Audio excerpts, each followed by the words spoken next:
Hello and welcome. My name is Zafar Iqbal, and you are watching the Mojo Story.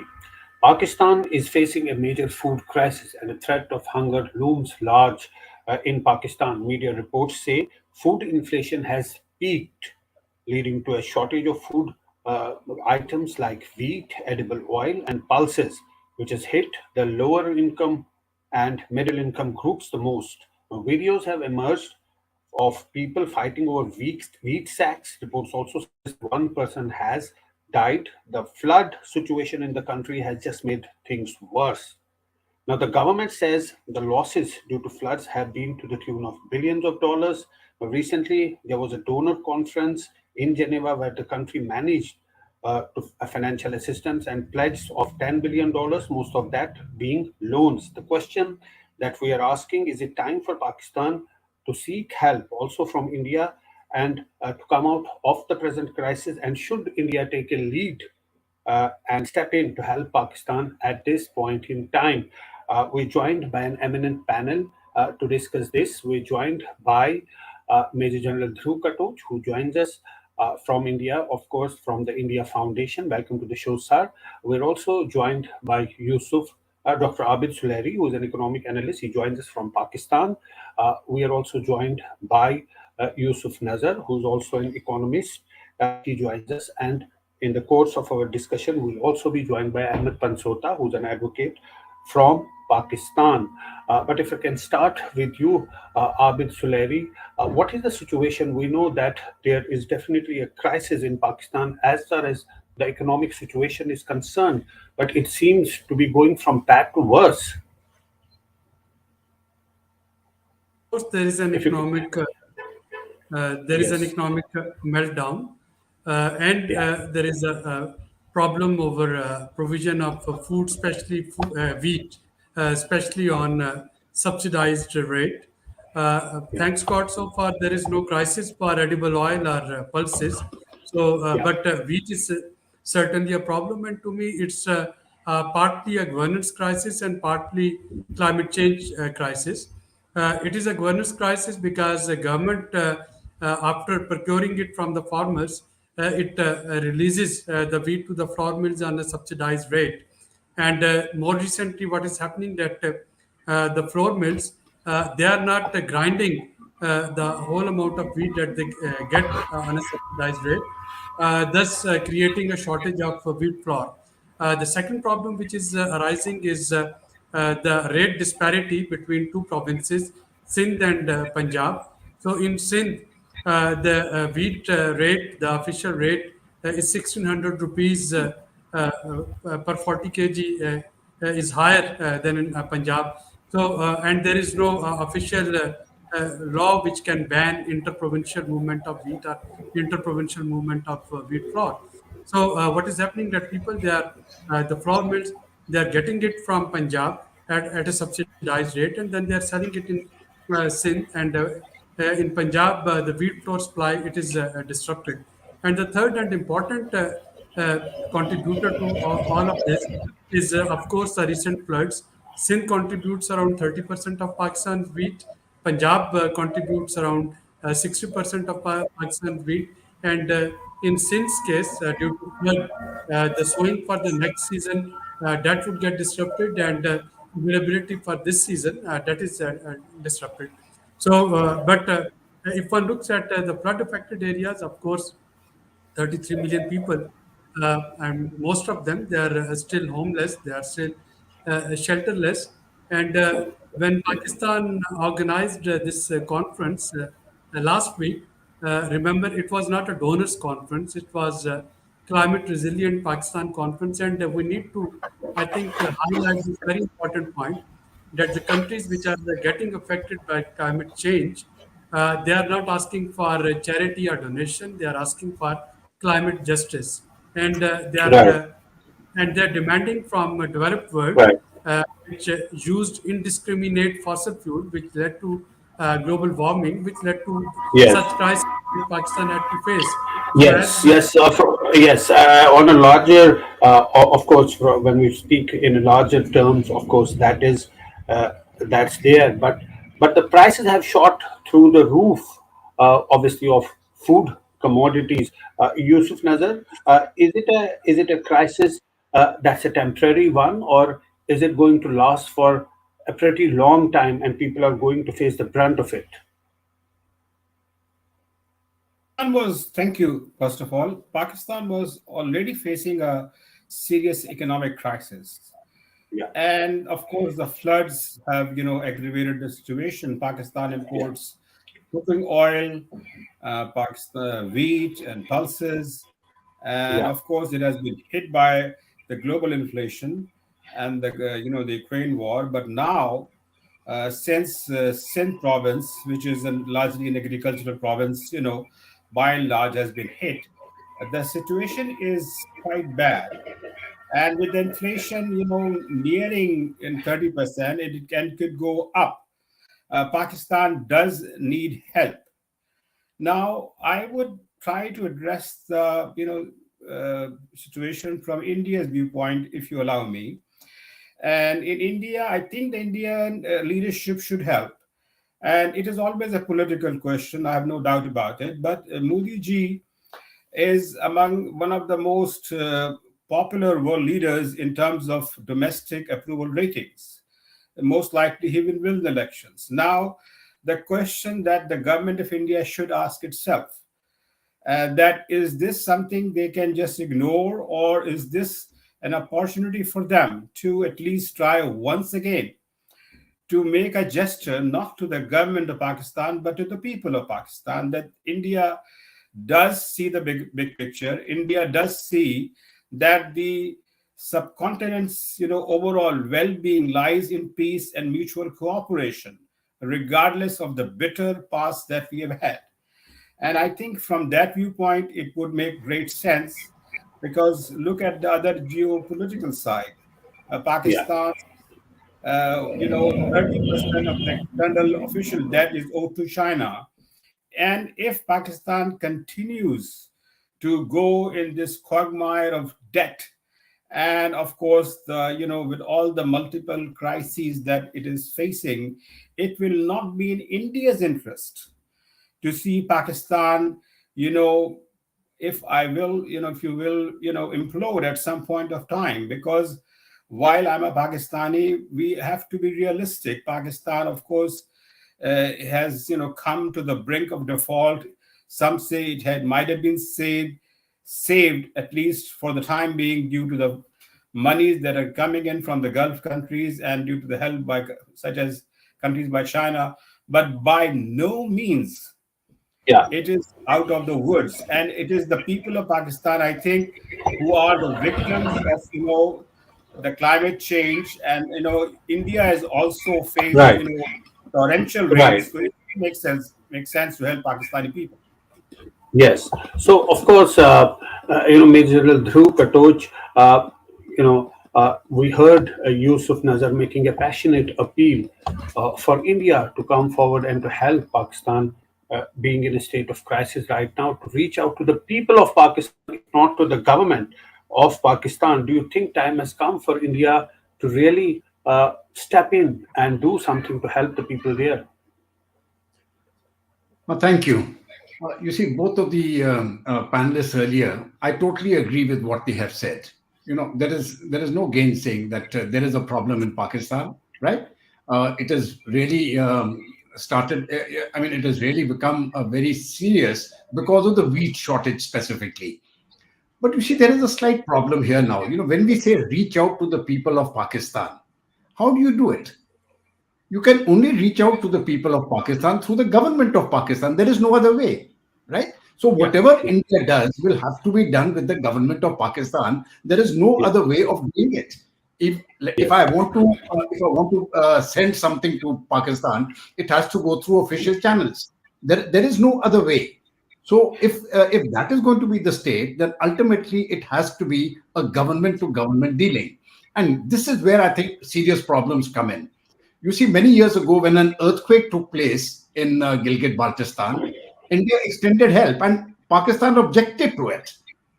They absolutely objected to it. Now, the question is, if India goes and says, okay, we'll help you, and the government of Pakistan says, we don't want your help, then India looks very foolish on the world stage.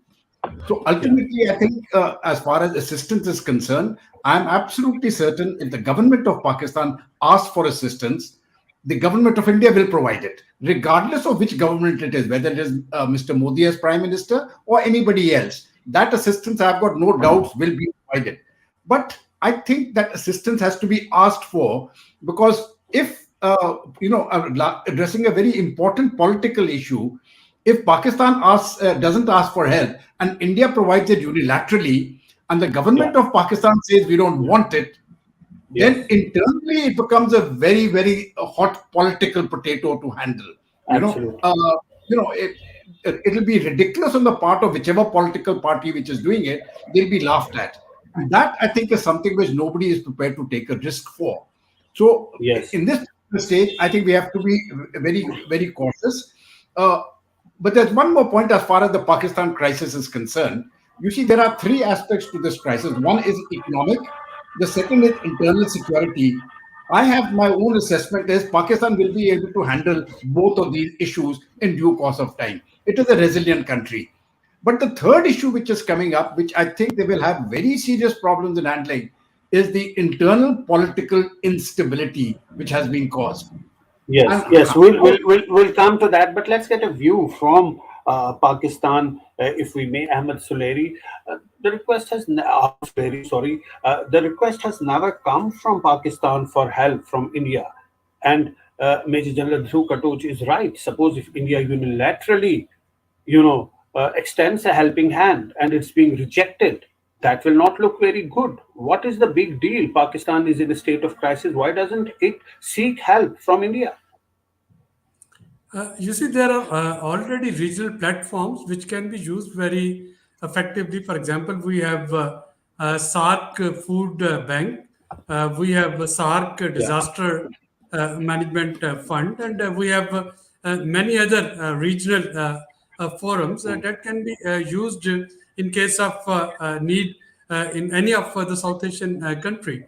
Uh, I think perhaps we need to look at the basics instead of trying to enter in any discussion or any debate that would have political backlash in for any government, the government of India, which would be trying to support a government of Pakistan, which would be accepting that kind of support. Perhaps it's important to look at the cause, and the cause for that particular cause, we have effective forums. Perhaps it's time that we need to go back to the blackboard and we redraw the picture. If we could use that SARC mechanism, and Prime Minister Modi, he had presided this meeting during COVID, the SARC health ministers and head of government's meeting during COVID, and they did certain decisions which were quite helpful.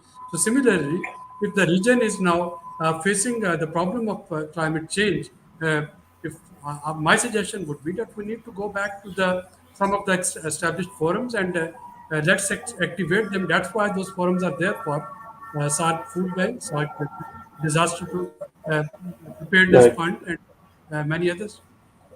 Yusuf Nazar, would you agree? Do you think we know that floods have worsened the situation in Pakistan, but does the country, does Pakistan have a roadmap to come out of this crisis? Well, the clear answer is it seems very difficult. I appreciate the points General Saab has made, but let me play the devil's advocate. India has very good relations with Pakistan's neighbors and friends such as United Arab Emirates and Saudi Arabia. Uh, and the increasingly strong trade relations and commercial relations with these countries, I think there can be a joint initiative as far as climate change is concerned. India too has been affected by it. We all know that. You know, by the rains and so on, and so has been Bangladesh.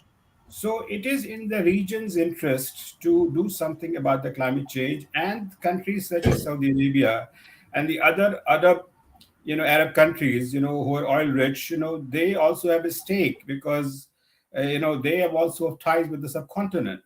So I think we need to look at the broader picture, beyond SARC and beyond the rivalries and beyond the, the government to government dealings. For Yeah. example, if a joint initiative is taken by, let's say, Saudi Arabia, India, and the United Arab Emirates and Qatar, for example, for the climate change, I don't think it will be just a matter of, kind of bilateral nature. It will become a broader initiative. So we have to be kind of think little out of the box and think of the broader challenges, because India, Pakistan are all affected by the the hunger problem and by the climate change. So, and the issue is much bigger than just one region's capacity that can manage. So we have to think a bit longer term, and also just more that if we don't do enough and we don't do it now, the problem will affect everybody, and it will be hard to just keep on saying that it can be done only through the government to government initiative. I think it can be done through multilateral efforts, especially given India's growing influence in the Gulf region. Climate change. But Major General Dhruv Katoch, you uh, touched upon an issue which has also hit Pakistan in the last almost 8 months. That's political instability. Former Prime Minister Imran Khan constantly building pressure, hitting out at his opponents and the establishment. Has that also contributed in this problem where Pakistan is rather drifting towards a stage of crisis economically? And now there is flood. It's just come out from a wave of COVID. So all those things have just multiplied and brought the situation here. What can be, of course, the priorities of that country to deal the issue one by one? Uh, you see, the previous speaker very correctly brought out the importance of the global South actually getting together and doing something Yeah. about climate change. I'll just address Yes. that in 1 minute. Yesterday Yes. itself, the Prime Minister actually spoke about the global South, the Indian Prime Minister, Prime Minister Modi, and Yeah. he said, the global South must get together because ultimately it is the global South which has been impacted the most. The climate change has been caused on by the Western powers. And I think it is not simply just the Arab world and India, Arab world and a few countries like India and others. I think you got to co-opt, China, Russia, and everybody into this, and make the West pay. You see, the people who have polluted this planet, they need to pay.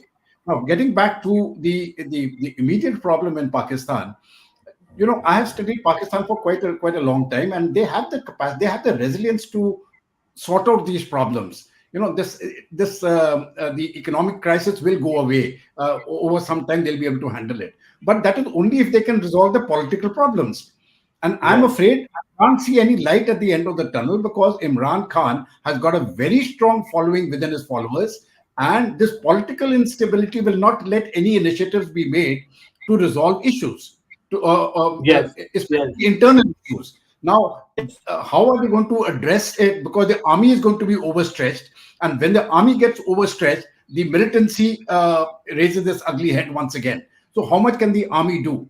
They are under pressure from the Baloch, they are under pressure from the Tehreek-e-Taliban Pakistan, and now they're also under pressure from Afghanistan. So when we're looking at it, the Pakistan army is getting overstretched, and for them now to also deal with civil disturbances, it is going to be beyond capacity. And I think that is And where the danger lies. Pakistan must actually get this act together, get the polity together.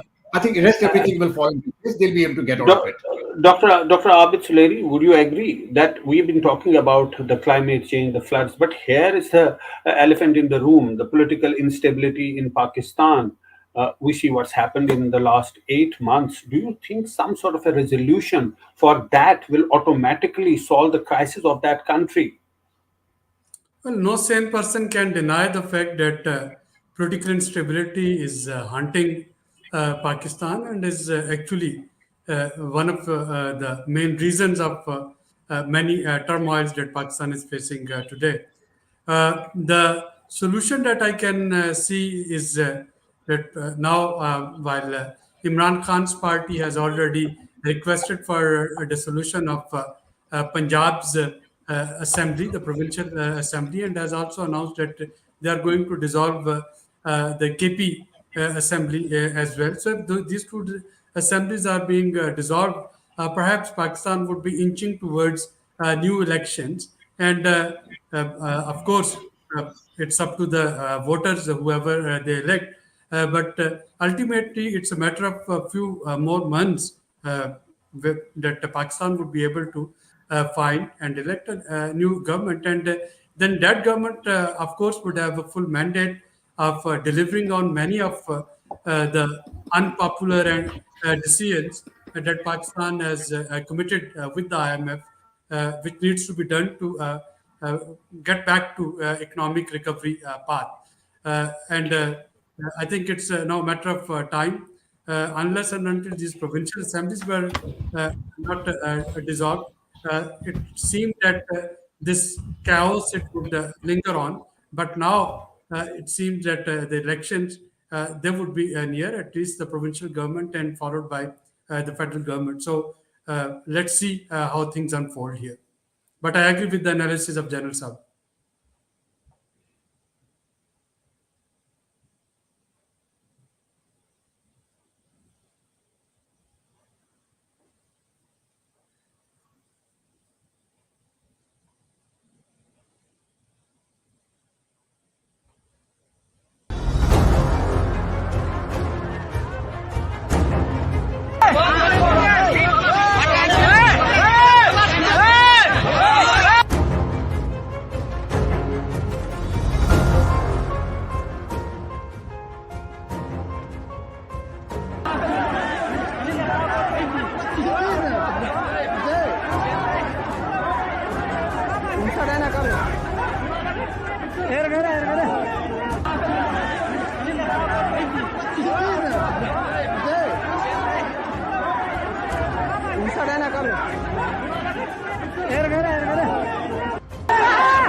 I seem to have lost the internet briefly, but of course, go on.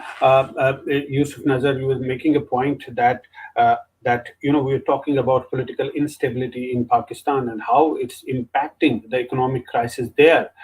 If we see an end to political instability, then things might turn towards a resolution. But there is no definite timeline, and the countdown has already started. Some people in Pakistan already say that the country has defaulted, and it's just a matter of making an announcement now. No doubt, Pakistan is in the throes of probably the worst combination of political economic crisis since 1971. And my, humble opinion is the political instability is not going to go away anytime soon. We have a problem. Imran Khan is the most popular leader, but he is also a leader who has refused to basically play by the normal rules of the game. And the Yeah. ongoing conflict between the Pakistan's establishment and Imran Khan, is a cause for concern, because unless we agree on a date, for the elections and for the roadmap to it, the political instability will continue to haunt Pakistan. And unfortunately, in Pakistan, I don't want to say it because it can be misconstrued on an Indian TV channel, but the fact is, Pakistan's political leaders have failed to resolve some of the key issues, and therefore we have what we have. So either we can wait for the political conditions to stabilize, or we can, find ways to look at some of the solutions that can be done. I will again come back to the people. It is really very important that the world reaches out to the poor people of Pakistan. 60-70% of the Pakistani people are really poor. And now they've been hit by this unprecedented inflation and the shortages of food, particularly the wheat, the atta, which is the staple food. Now, what can be done about it? I think that should be the immediate concern. We can talk about the economic crises, we can talk about the political solutions and geopolitical challenges. But what about the people? What about hunger? What about the people who desperately need help? There are still many of them shelterless, and because the water has not receded.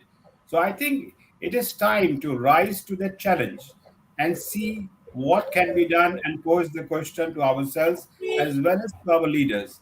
Because unless we think in humanitarian terms, and it may sound very cliched, but I think sometimes we have to rise above the rivalries and the conflicts and see what the people need. And therefore, if we think hard, and if the discussions are directed towards that uh, end, then I'm sure ways can be found. It is not a perfect world. I'm acutely aware of that, but I also believe, being an optimist that I am, that if there is a will, there is a way. Yes, Nazar, but of course, in the past, there were attempts made to open up trade with India.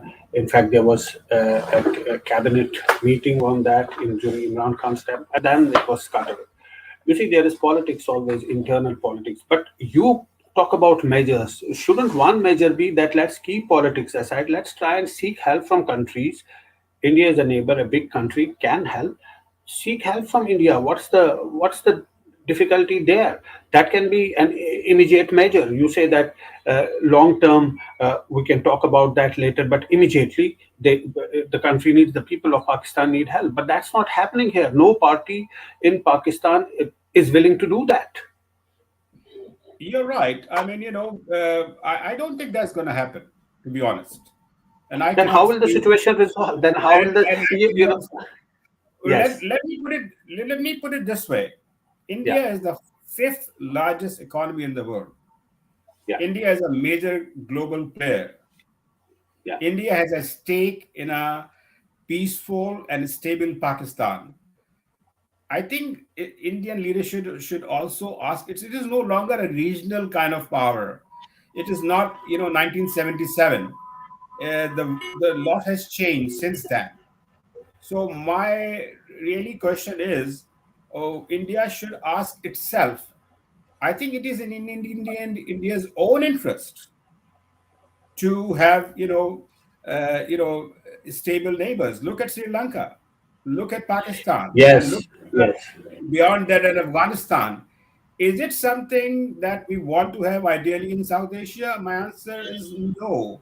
If South Asia can become a stable place, a prosperous place, and a growing trade. But the responsibility, in my opinion, lies with the major power, with the bigger power, which is India. So I'm not defending Okay. anything that Pakistan, government has done, but I am looking at it from a different viewpoint. Right. Of course, you are looking at from purely an economic point of view, but we are also joined by Ahmed Pansota, who's a lawyer based in Pakistan. At this point in time, we're talking about the economic meltdown in Pakistan, the food inflation there, the rising cost of food items like wheat, and the crisis that has hit Pakistan after the floods. And the possibilities of Pakistan to come out of it. Some say that it's already defaulted, but we're talking about seeking help from countries like India. Major General Dhruv Katoch making a point that if India unilaterally extends a helping hand to Pakistan and Pakistan rejects, that puts India in a very embarrassing situation. So, what are your views? What should Pakistan do? Should Pakistan keep aside all the politics for the time being and try and survive out of this present crisis? Well, thank you. Yes, but I totally agree that Pakistan, like any other country in the world, see at the moment politics aside, everything aside, the latest jurisprudence on this subject, on the food security, also speaks volumes on this subject. And I think Pakistan should try and seek help from any country in the world, which includes India. And if India, on the contrary, is willing to help Pakistan, that will not only take Pakistan out of this crisis, but at the same time, this will also help build a better relationship between the two, because we're all for no good reason. My personal view on this particular issue is that if there is anything that can bring the two countries close to each other and which can melt the ice, be it help in form of the hunger strike issue or any other issue, I think we would always welcome that. And if I was in the position of power, I would certainly like to sort of get that help from India, or for that matter any other country in the world. Pakistan is hit by the strongest of the floods in the history of Pakistan. It's a catastrophe that we are facing. So if Pakistan can be helped, nothing like it. I am all for it. That if Pakistan has to come out of this crisis, it has to seek help from others, and there's no harm seeking help from India. They can keep their differences on the side and ask for help. Then only India can come forward and help. As Major General Dhruv Katoch says, that India will come forward and extend a helping hand, but for that, Pakistan has to request and seek help from India. That brings us to the end of our discussion. Thank all our panelists for joining. That's all we have in today's show. Thanks for joining. It's great to see you here. Thank you for watching our work. If you haven't subscribed yet, don't forget to click the bell icon and subscribe to Mojo Story and support independent, robust journalism.